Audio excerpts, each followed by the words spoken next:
साहेब, एक राष्ट्र एक गणवेश या संदर्भात तालुक्यात किती विद्यार्थ्यांना त्याचा लाभ मिळणार आहे आणि 15 ऑगस्टपर्यंत काय पोझिशन आहे गणवेशांची? एक राष्ट्र एक गणवेश या अंतर्गत आपल्याकडे स्काउट गाईड गणवेशाच्या बाबतीमध्ये कापड 1 ऑगस्ट 2024 रोजी प्राप्त झालेला आहे.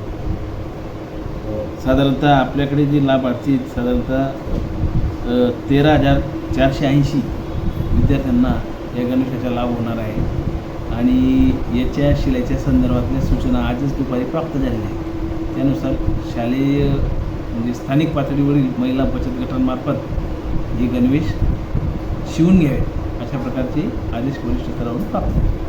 साहेब, आज स्काउटचा विषय झाला तर जे रेग्युलर जे गणवेश आहेत त्या संदर्भात काय आहे? रेग्युलर गणवेशाच्या बाबतीमध्ये अजून कोणतीही सूचना प्राप्त नाही किंवा गणवेश आलेले नाही. गणवेश आलेले आहे.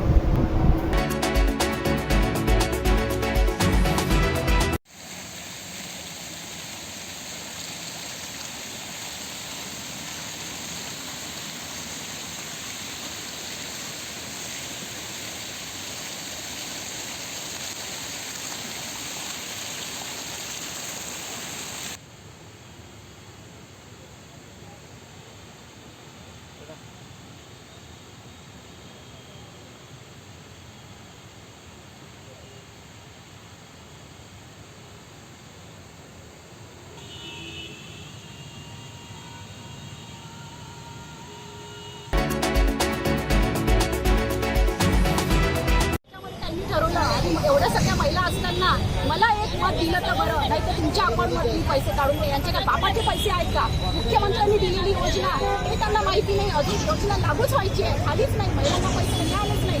अकाउंट काय यांचे याचे आहेत का? बँकेच्या अकाउंटमधून महिलांचे पैसे काढून बँका यांनी खरेदून घेतले आहेत का?